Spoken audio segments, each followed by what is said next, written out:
بسم اللہ الرحمن الرحیم۔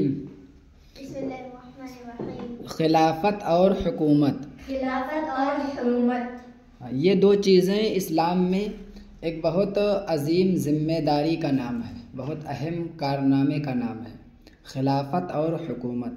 خلافت حضور علیہ السلام کے وصال ظاہری کے بعد جن عظیم ذات نے حضور علیہ السلام کے نیابت کا حق ادا کیا، حضور علیہ السلام کے نائب بنے، ان کو خلیفہ کہا گیا۔ پڑھیے، ہمارے سرکار پیارے مصطفیٰ صلی اللہ تعالی علیہ وسلم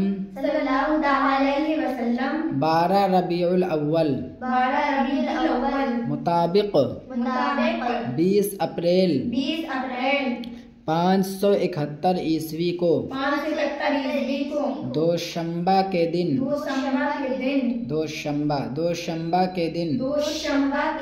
صبح صادق کے وقت شہر مکہ شریف میں پیدا ہوئے۔ جب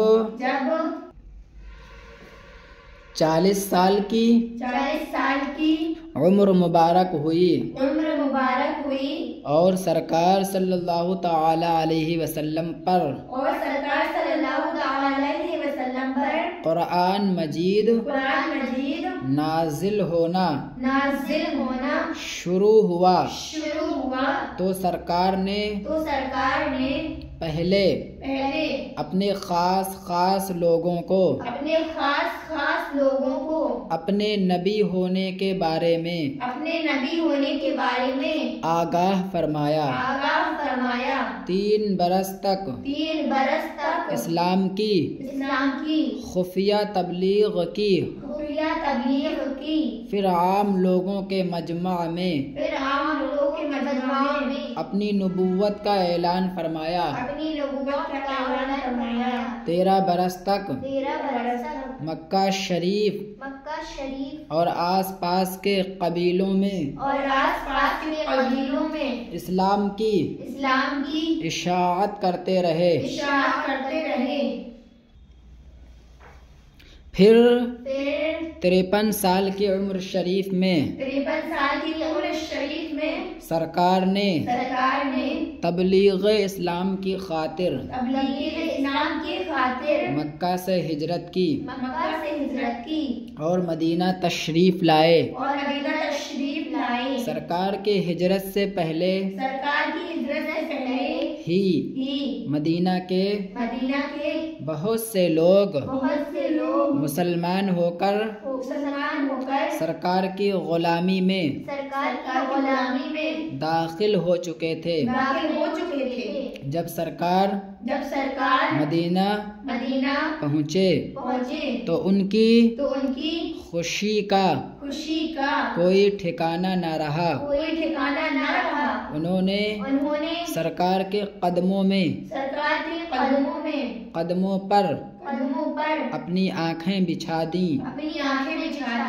سرکار کی رضا حاصل کرنے کے لیے انہوں نے اپنی دولت اور جائیداد نچھاور کر دی۔ چنانچہ سرکار کے جو صحابہ ہجرت کر کے مدینہ آتے رہے، ان کے کھانے پینے رہنے سہنے کا انتظام بھی انہوں نے اپنے ذمے لے لیا۔ مدینہ کے جانثار صحابیوں کا لقب انصار ہے، اور جو صحابہ سرکار کی محبت میں اپنا گھر بار چھوڑ کر مدینہ چلے آئے تھے، ان کو مہاجرین کہتے ہیں۔ سرکار نے مدینہ پہنچ کر صرف 10 برس کے اندر پورے عرب میں اسلام پھیلا دیا۔ جب قرآن مجید مکمل نازل ہو چکا اور دین کا کام پختہ ہو گیا تو سرکار نے 12 ربیع الاول 11 ہجری مطابق 20 جون 632 عیسوی میں دوشنبہ کے دن بڑی شین دوشنبہ کے دن مدینہ شریف میں وصال فرمایا اور حضرت عائشہ صدیقہ رضی اللہ تعالی عنہما اس میں عنہما لکھا لیکن انہا پڑھو، انہا کے مقدس حجرہ میں دفن کیے گئے، چونکہ ہمارے سرکار پیارے مصطفیٰ صلی اللہ تعالی علیہ وسلم خدائے پاک کی طرف سے رسول ہو کر تشریف لائے تھے، اس لیے مسلمانوں کے اصل حاکم ہمیشہ ہمارے سرکار ہی رہیں گے۔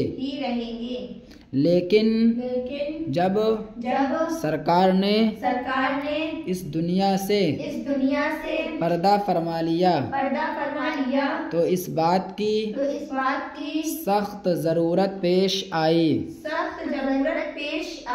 کہ کسی شخص کو سرکار کا جانشین مقرر کیا جائے اور اس کو سرکار کی جگہ پر حاکم تسلیم کیا جائے تاکہ وہ حکومت کے بل پر ظالم اور مظلوم کے درمیان انصاف کرے، مجرم کو سزا دے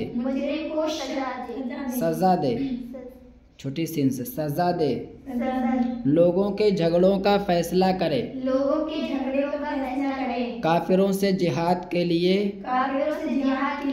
لشکر بھیجے، فساد و فتنہ کی روک تھام کرے اور مسلمانوں کو سرکار کے راستے پر چلائے۔ بس اتنا ہی آج یاد کر کے لے کر آؤ، کل اس کے آگے پڑھاتے ہیں۔